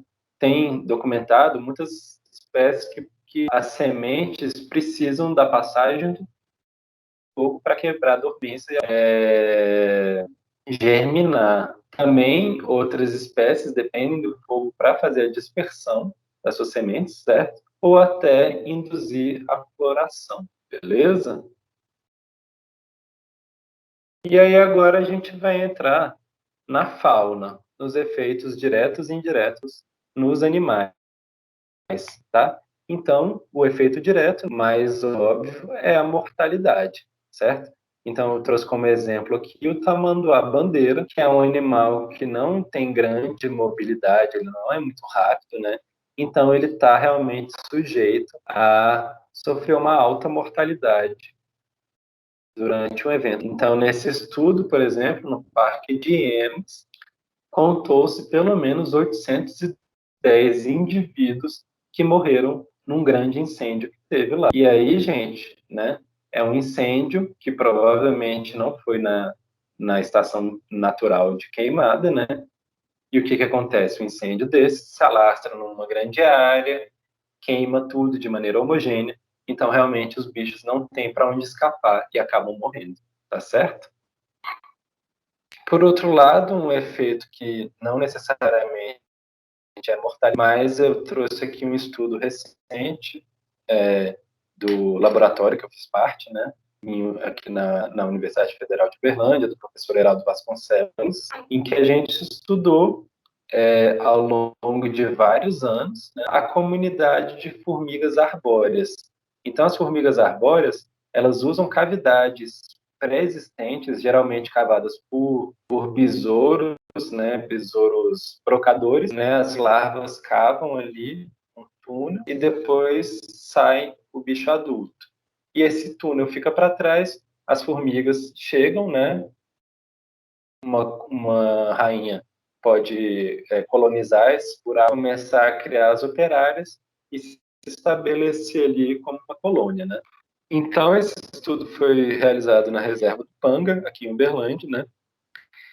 E foi amostrado em 2010 e em 2013, períodos em que não houve incêndio. E que também o último incêndio aqui, acho que tinha sido em 2006, se eu não me engano. Então, vários anos sem nenhuma queimada. Então, a gente tem aqui a riqueza de espécies arbóreas nessas árvores do Cerrado, que mais ou menos constante aqui, cresceu um pouco de 2010 para 2013, certo? E aí, em 2014, ocorreu uma queimada muito severa, com chamas muito altas, né? Se você for pensar, quantos anos aqui de acúmulo de biomassa? Então, a biomassa estava muito acumulada, muito grande. Foi um incêndio que ocorreu em setembro, que é um dos períodos mais secos, né? Então, realmente, as condições estavam muito propícias para um fogo bem catastrófico, bem severo, né? E realmente isso se refletiu na comunidade de formigas aqui, em que a gente vê uma grande queda na riqueza de espécies. Então, essas árvores eram as mesmas árvores que foram amostradas anos após anos. E a gente viu que houve uma queda na riqueza média de espécies de formigas em cada uma dessas árvores, né? Foi amostrado em 2015. Houve outro incêndio também semelhante a esse, em setembro, bem intenso, com chamas bem elevadas, né? E que acabou causando essa mortalidade muito grande, né? Das colônias. Então, elas, como eu falei, elas fazem esses ninhos aqui. Muitas vezes os ninhos são em ramos muito finos. E aí esses ramos, quando passam fogo muito intenso, realmente não protege e a colônia morre. Também pode ser que a colônia não morreu, mas assim como acontece com as árvores, né? As formigas também aqui em setembro estão investindo em, por exemplo, em alados, né? Que são as castas reprodutivas, né? E aí muitas vezes, às vezes a rainha não morreu, mas a colônia perdeu vários ninhos satélites, né? Que seriam como se fossem ninhos descontínuos, assim, pedaços daquele ninho em ramos mais finos, por exemplo. Então, ela também perdeu investimento, perdeu operárias com esse fogo. E aí, esse fogo sucessivo, né, acabou causando um decréscimo aqui populacional. Então, às vezes, não uma mortalidade, mas pode ser que esse impacto recorrente vai acabar causando um efeito na comunidade, tá bom? Bom, mas nem todo mundo sofre tanto, né, com uma queimada. Por exemplo, aqui eu trouxe o exemplo do veado campeiro, que é um bicho muito ágil, né? Então ele consegue facilmente fugir das chamas e, inclusive, ele pode se beneficiar de uma queimada. Então já foi observado algumas vezes que após uma queimada, esses veados eles vão para a área queimada, eles ficam lambendo as cinzas ali, né? Em busca dos sais daquelas cinzas. Então, pode trazer até um benefício para ele. Outros, né, por exemplo, o carcará ou outras aves de rapina. Assim que você coloca um fogo no cerrado e sobe aquela fumaça, os bichos já vêm e começam a circundar. Justamente que com a mortalidade de animais ali, e com a, né, abertura daquela área, eles sabem que eles vão conseguir comida com facilidade depois de uma queimada, certo? Então, em contraste também com as formigas arbóreas, a gente tem as formigas né, as formigas de solo, que têm ninhos subterrâneos. Então, a gente tem um exemplo aqui de um ninho de uma formiga que a gente vê a profundidade que ela vai aqui no solo, certo? E como eu falei, depois de 5 centímetros, não tem mudança significativa de temperatura. Então, esse ninho está, grande parte, bem protegido do fogo. Realmente, eventualmente, se tivesse operárias saindo, forrageando no momento do fogo, elas vão se queimar. Mas a rainha está viva, a colônia está viva, protegida, o indivíduo não morreu, tá? Outro exemplo, essa foto que eu tirei de uma queimada controlada, que eu acompanhei, e a gente foi nos cupinzeiros, logo depois, assim, tinha passado 10 minutos do fogo, e aí a gente vira esse cupinzeiro, né? Esses cupinzeiros, eles têm uma parte meio oca na base. Então, os animais conseguem entrar embaixo desse cupinzeiro e se proteger. Então, a gente vira o cupinzeiro e observa nessa parte oca. E aí, nesse caso, esse lagarto aqui foi encontrado embaixo de um piseiro e tinha acabado de ser queimado. Então, uma das adaptações da fauna é justamente fugir das chamas ou buscar abrigo delas, tá certo? Bom, como eu já falei, os efeitos indiretos, né? Um dos efeitos indiretos pode ser nas interações ecológicas, né? Então, para isso, eu trouxe um outro exemplo relacionado àquele estudo que eu já mostrei, né? Também no Panga, né?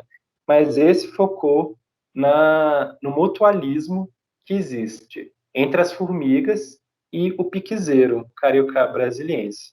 Então, o piquezeiro, né? Essa árvore bem icônica aqui do Cerrado, né? Ela começa a colocar folhas novas no final da estação seca, né? Ali em setembro, mais ou menos. E à medida que essas folhas novas estão em expansão, elas têm ativo nectários extraflorais. Ou seja, o que é um nectário extrafloral? É um órgão que secreta néctar, mas que não está nas flores, certo? Então não tem a ver com polinização, tem a ver com outras funções. E aí, uma das funções, né, na verdade, a principal função desses nectários extrafloral é justamente atrair formigas. Então, as formigas vão para esses nectários e ficam consumindo esse néctar secretado pelas folhas, pelas plantas, né? E a formiga é um bicho muito agressivo e que recruta, né? Então, ela encontra o recurso, ela volta lá e fala: gente, tem comida ali, vamos lá. E leva uma renca de formiga que fica ali em volta daquele nectar extrafloral. E aí, qualquer bicho que vem, elas espantam na hora. Então, por exemplo, se vem uma borboleta querendo botar um ovo para depois nascer uma lagarta e comer aquela folha nova, maciazinha, gostosa, as formigas espantam, tá certo? Então, é um mutualismo em que as plantas dão esse recurso energético, né, esse nectário, esse néctar, e as formigas protegem a folhagem contra herbívoros, certo? Então, a gente estudou esse mutualismo também em diversos anos diferentes. Em 4 anos, foi feito um experimento de exclusão das formigas. Então, numa mesma árvore, a gente selecionava dois ramos mais ou menos parecidos. Um ramo controle, em que a gente deixava sem manipulação, e um ramo tratamento, em que a gente iria excluir as formigas. Então, a gente tira as formigas que estão presentes ali na folhagem e passa uma resina na base aqui da folha, certo? Também evita que tenham pontes aéreas aqui, né, entre folha encostando com a folha, que vai permitir que as formigas passem. Então, a gente deixa esse ramo isolado e com essa resina que impede o acesso das formigas, tá bom? E aí, tanto no ramo controle quanto no ramo tratamento, a gente selecionava as folhas que tinham acabado de começar a crescer, ainda bem pequenininhas, marcava com arame e mantinha esse experimento por 90 dias, controlando para que não tivesse formiga no ramo de tratamento, né? E aí, depois de 90 dias, todas essas folhas marcadas, a gente tirou da planta e tirou uma foto, né? E depois usou um programa para medir a área. Então, a gente media a área da planta, da folha, né? Inclusive, se tinha alguma herbivoria que a gente completava para ver a área total e media a área danificada por herbívoros, certo? Então, essa medida de herbivoria, né, seria uma medida de quão ineficiente está sendo o controle, né, esse mutualismo, o controle dos herbívoros por parte das formigas. E aí a gente viu, né, que em 2 anos antes do fogo, né, aqui e aqui, existiu uma diferença grande entre os ramos controle, né, em que a gente manteve as formigas, e o ramo tratamento, em que a gente tirou as formigas.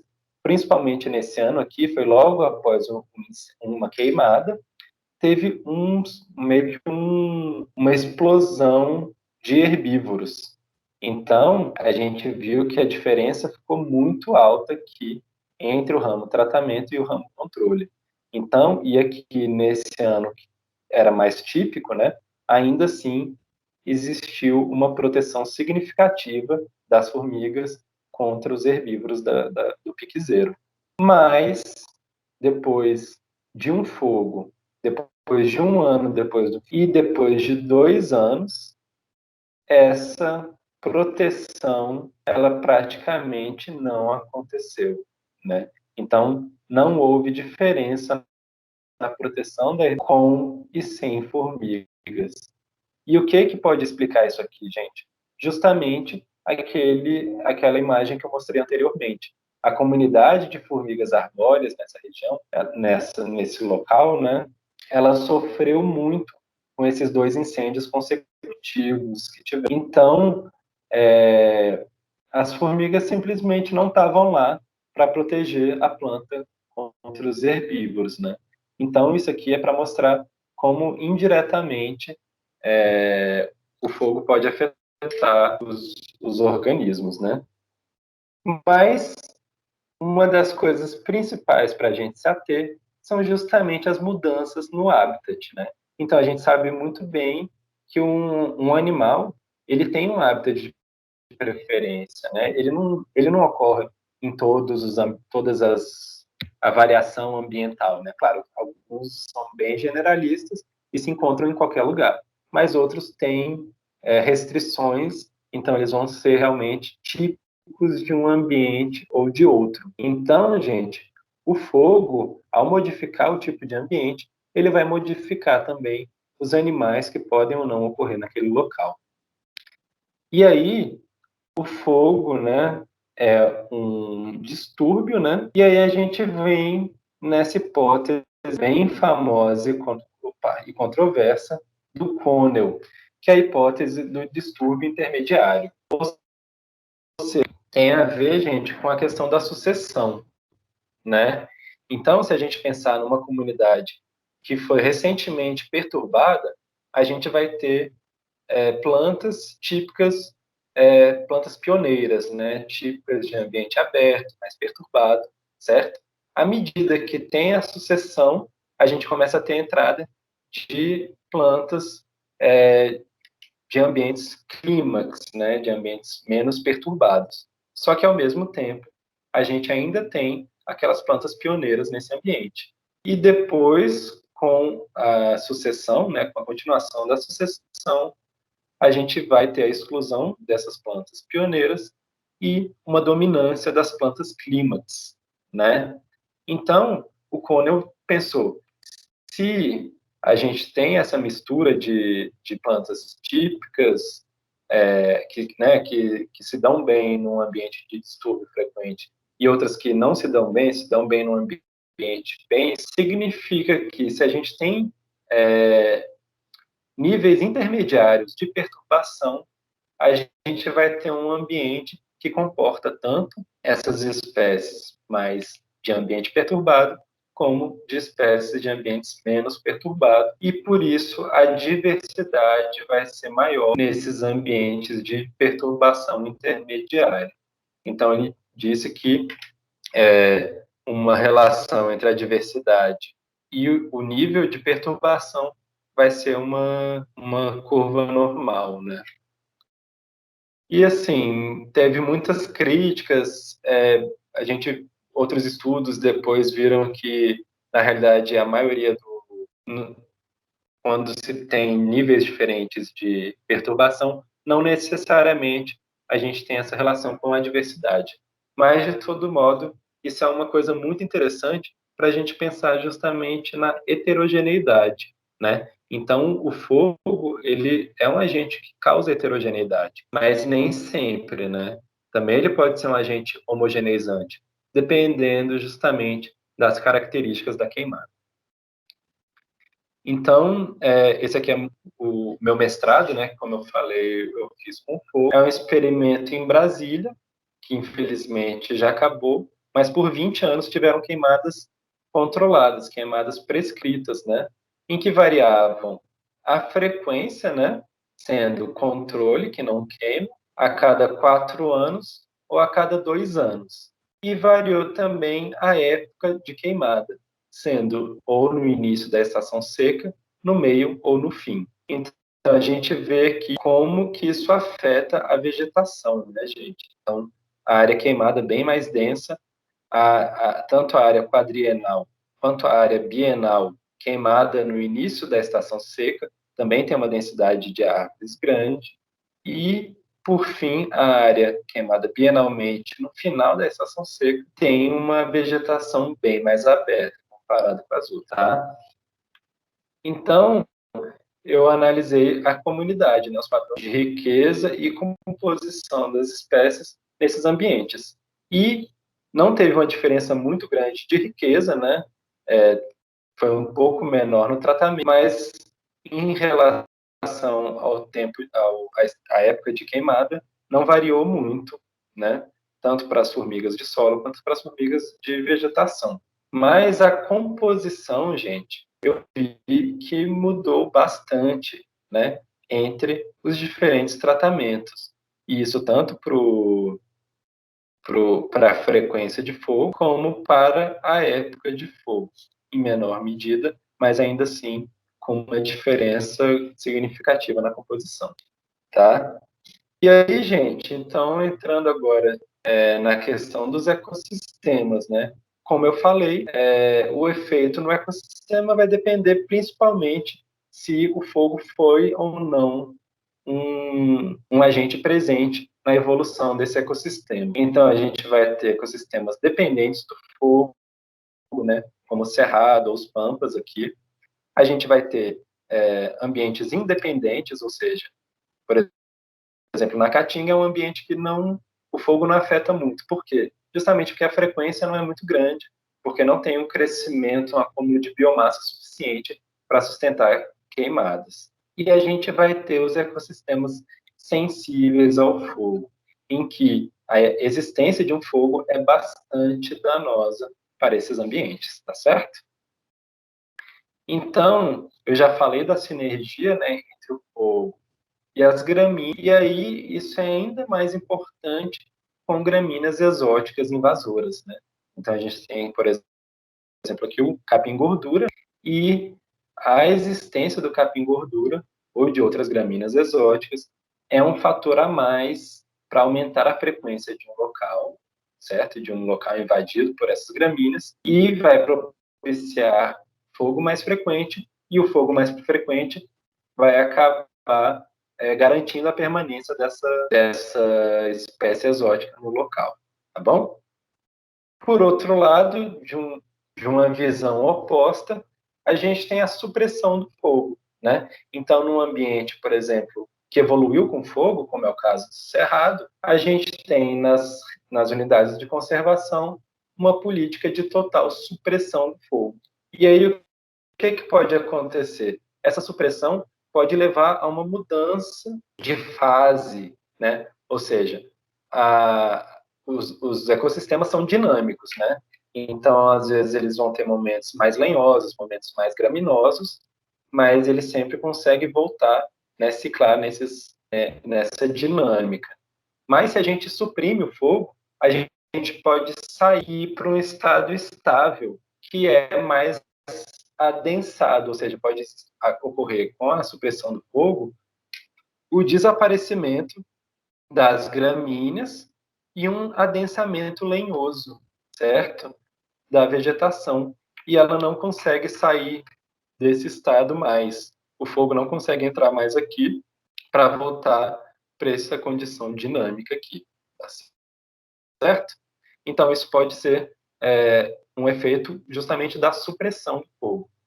A gente tem a questão dos nutrientes, né? Então, durante uma passagem de fogo, os nutrientes basicamente são volatilizados.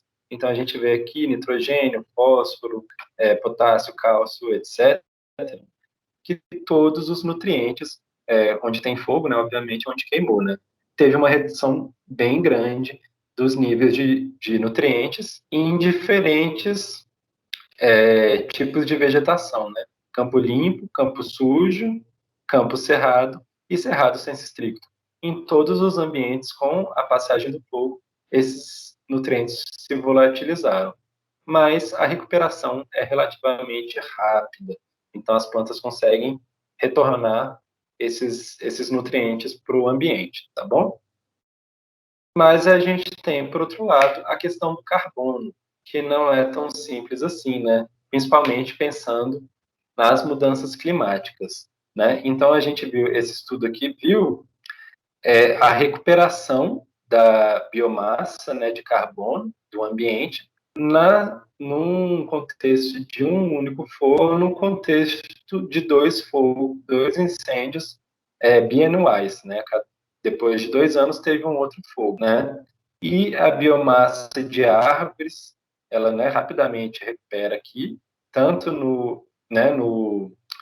com um único fogo, mas se tem 2 incêndios consecutivos, a recuperação é interrompida e demora mais para recuperar, tá certo? Já as gramíneas, tanto como com duas queimadas, ela consegue recuperar bem o nível de biomassa aqui, tá? Só que na biomassa atmosférica, que é mandada embora do ambiente, né, a gente vê que tem, né, logo depois de uma única queimada, uma emissão muito grande de carbono, mas o ambiente reabsorve rapidamente esse carbono até retornar depois de 50 meses nos níveis iniciais. Mas no caso de incêndios mais frequentes, esse retorno, vocês estão vendo que subiu aqui uma escadinha, esse retorno não é tão rápido assim. Então, a importância da mudança da frequência de fogo no cerrado, justamente para as emissões de gás carbônico, né, no contexto das mudanças climáticas. Então, gente, para finalizar agora, falar sobre conservação e manejo, né? Tem essa dicotomia, né? O fogo, ele é um problema ou é uma solução? E eu acho que depois dessa palestra vocês sabem que depende, né? Como tudo em biologia, depende do contexto, tá bom? Então, um regime de supressão, demora um peixe, mudou.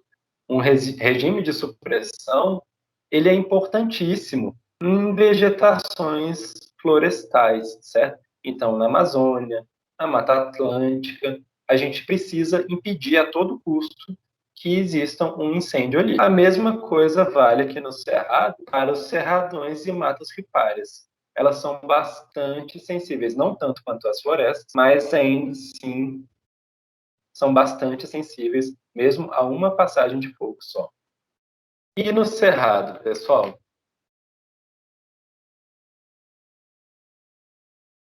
Então, qualquer notícia que a gente vê sobre queimar vai falar fogo destrói, fogo catastrófico acaba com a reserva de oceano. Então, gente, qualquer notícia que a gente tem sobre fogo no Cerrado é como se tivesse destruído o ambiente. E a gente sabe que isso não é verdade. Então, um fogo, principalmente no auge da estação seca ou no final, realmente é um fogo ruim, catastrófico. Mas ele não destrói a vegetação, tá? A vegetação é adaptada ao fogo e ela, inclusive, precisa de um fogo recorrente para se manter, justamente para as plantas sensíveis ao fogo não entrarem, né? Porque as plantas sensíveis ao fogo, elas têm uma vantagem competitiva sobre as plantas do cerrado. E, em muitos casos, essa sucessão é impedida justamente pela ocorrência de fogo, tá certo? Então, gente, no cerrado não dá para suprimir o fogo. O que acontece se a gente suprime o fogo numa reserva? A biomassa vai acumulando, vai acumulando, vai acumulando, até que em algum momento vai ter a condição de secura, né? Porque a gente tem todo ano, e vai ter uma fonte de ignição. E aí vai ser um incêndio muito mais drástico, muito mais severo do que um incêndio que se deu ali no início da estação seca, ou um incêndio uma queimada a cada 2, 3 anos, justamente porque não tem esse acúmulo de biomassa tão grande, ou se tem um acúmulo, uma queimada no início da estação seca, o ambiente está mais úmido, o fogo não queima tanto assim, tá certo? Então, gente, é necessário fazer um manejo integrado do fogo. Então, o manejo integrado do fogo, ele reúne diversas técnicas, né, para se encontrar um regime apropriado de fogo no ecossistema, tá certo? Levando em consideração tudo que eu já falei, a evolução desse ecossistema, as fisionomias que se encontram nele, tá? Se as plantas e os animais têm ou não adaptações ao fogo, tá bom? Também o manejo integrado do fogo tem a ver com prevenção de incêndios, né? Então, isso pode ser feito pela construção de aceiros, pode ser feito por queimadas controladas no início da estação seca, justamente para reduzir o acúmulo de biomassa. E também envolve o combate a eventuais incêndios descontrolados, tá certo? E também tem a ver com restauração, ou seja, locais que já foram afetados, né, degradados, seja pelo fogo, seja por outros fatores, né, eles também vão estar mais sujeitos a queimadas. Então, eles precisam ser restaurados para a gente ter um regime mais brando, né, digamos assim. Então, esse aqui é um estudo, né, naquelas 3 reservas, no Tocantins e no Maranhão, certo? Em que eles viram quais são os usos do fogo nessas reservas, né? Então, por exemplo, para o pasto, né, o pastejo, também a agricultura, essa agricultura mais primitiva, né, slash and burn, que é você cortar, fazer a supressão da vegetação, depois queimar e depois cultivar ali por cima daquilo. Também tem uma queimada que é para estimular a floração do capim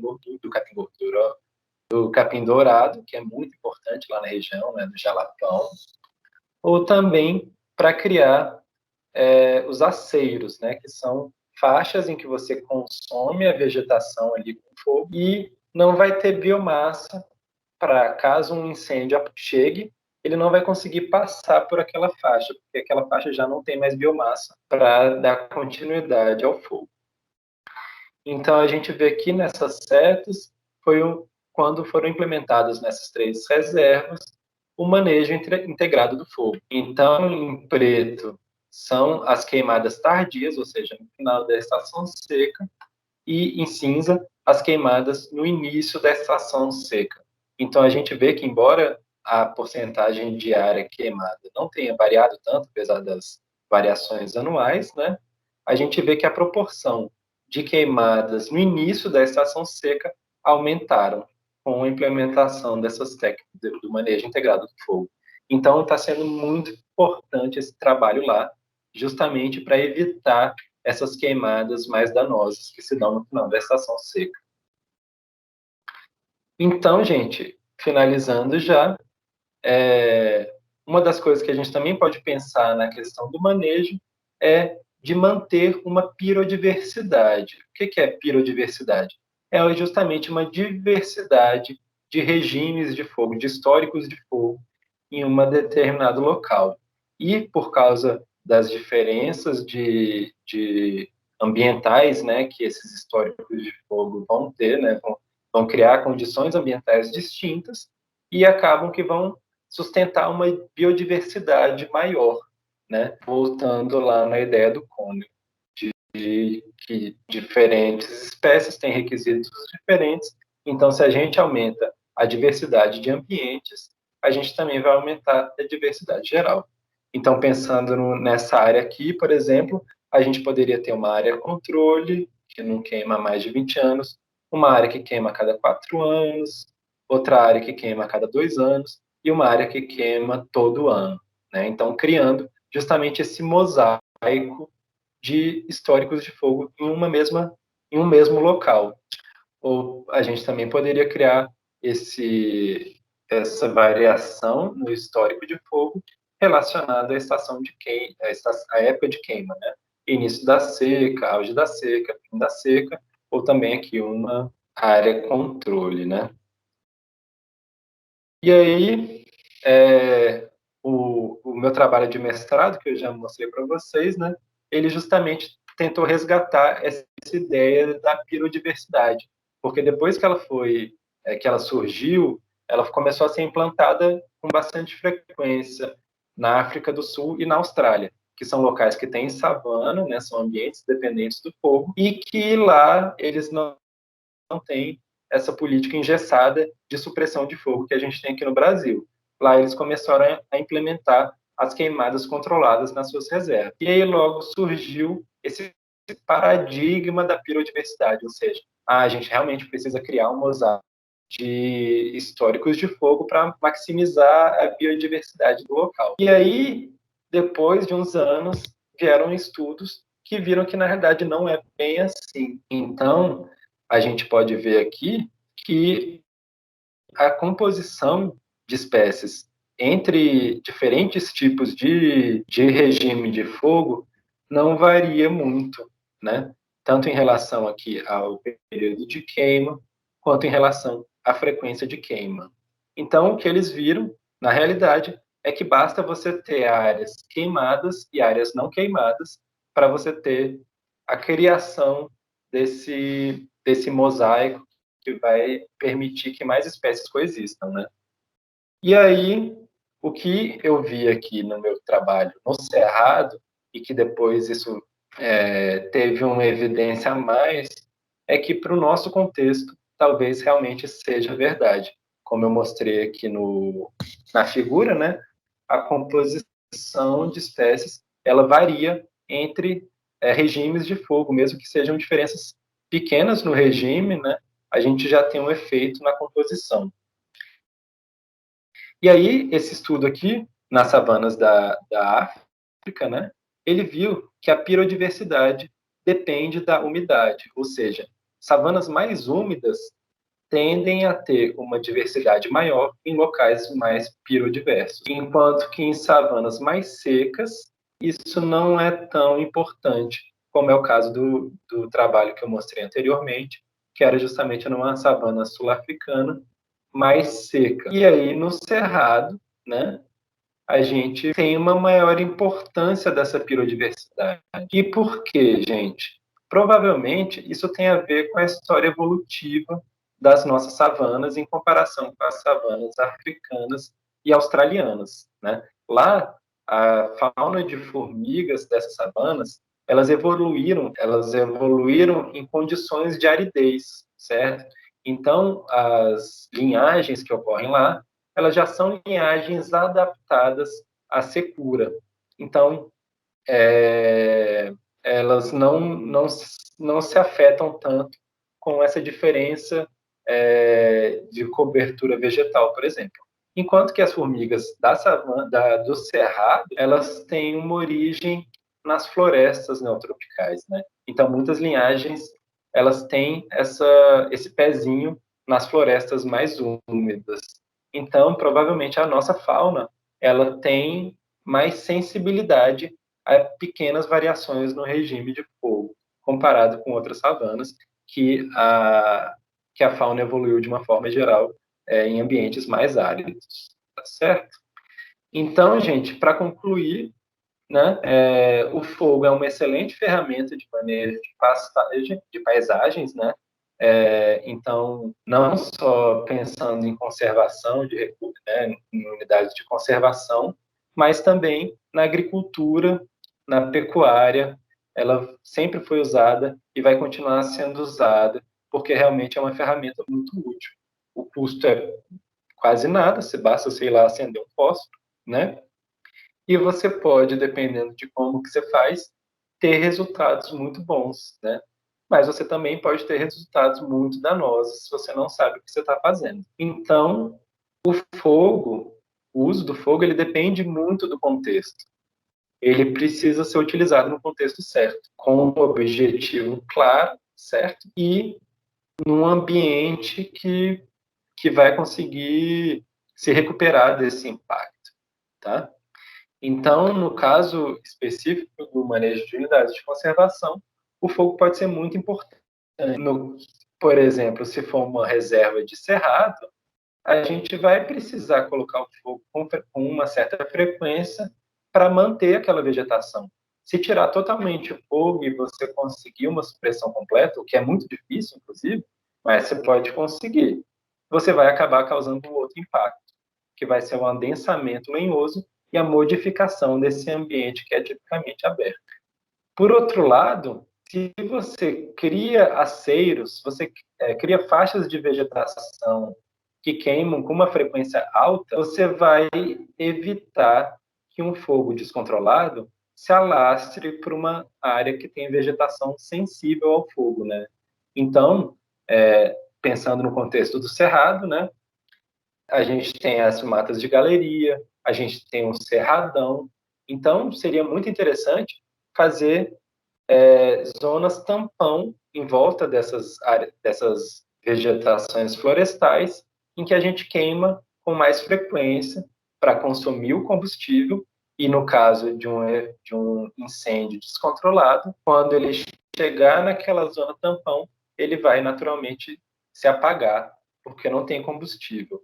E aí não vai chegar na floresta, no cerradão, causando um impacto muito grande, porque as plantas não são adaptadas ao fogo.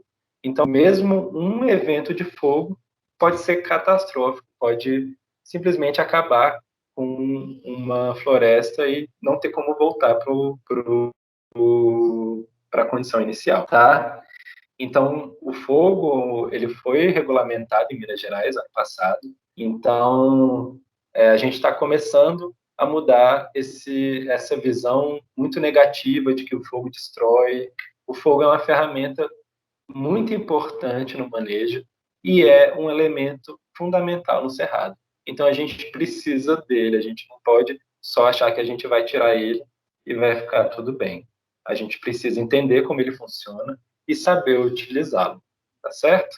Então, gente, era isso.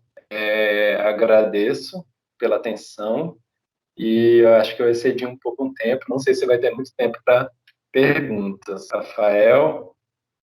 Oi, Jonas, nossa, sensacional, cara. Na real, aprendi demais com várias coisas que eu não imaginava que funcionavam, esses padrões gerais de paisagem. Por exemplo, adorei aquele modelo que você apresentou de se não tivesse fogo, a gente teria uma extensão florestal enorme, né? Muito E, legal. e eu acho uma perspectiva que passa que ter floresta é ter biodiversidade, né? E isso não é verdade. A É, biodiversidade ela surge na heterogeneidade de florestas, de biomas, de formações vegetais. E só que a gente também vive um outro contraponto, né? E eu acho que nesse momento presente isso ainda é mais forte. De beleza, a gente entende que o fogo é importante, ele tem um papel em manter essa biodiversidade alta, essa- esses, esses diferentes biomas que a gente enxerga. Mas o meu ponto é, e o oposto? E o que aconteceria com essas áreas que a gente tem um excesso de fogo se expandindo para além de regiões onde o fogo é natural e tem esse papel rico em manter uma alta biodiversidade? O que acontece com elas depois que o fogo passa? Porque aqui você mostrou vários trabalhos para o Cerrado que as matas se recuperam super rápido e estabelecem toda até a retenção do carbono que foi liberado para a atmosfera no fogo, né? Então o Cerrado tem esse papel muito rico de retenção de carbono. Mas e a Amazônia? E o Pantanal, por exemplo? outro contexto totalmente diferente e realmente no cerrado as plantas têm adaptação, já é um ambiente aberto, né? Então realmente não vai ser uma modificação tão grande principalmente se for na época típica, né, ali no início da estação chuva seca, né, que ainda está um pouco úmido, e aí quando você vai para uma floresta é outra coisa completamente diferente, né? As árvores não têm proteção do suber, então o mínimo fogo que passa, ele vai matar o suber ali na base e a árvore vai morrer, porque ela também não tem o órgão de reserva subterrâneo. Então a árvore vai morrer, não vai conseguir rebrotar, vai invadir ali ó, cipó, gramínea, então vai modificar totalmente, vai reiniciar o processo de sucessão, né? Então, também, mesmo às vezes não tem a morte das árvores, mas pode ter o consumo ali da serrapilheira, e a gente sabe que elas dependem do nutriente que está na serrapilheira para se manter, então também vai ter esse impacto, né? Então, é realmente, para florestas, o fogo é horrível. E é por isso que a gente precisa usar o fogo para proteger as florestas também, né? Porque ainda mais no contexto de mudanças climáticas, que a gente vai ter cada vez mais eventos extremos de secura, vai ter muito momento em que o fogo vai conseguir entrar na floresta, vai estar mais seco, não precisa estar totalmente seco, só basta estar um pouco mais seco e aí o próprio fogo já alimenta ali, já seca a vegetação e propicia o avanço dessa queimada. É legal, Jonas. Gente, vocês querem fazer alguma pergunta? Fiquem à vontade, tá?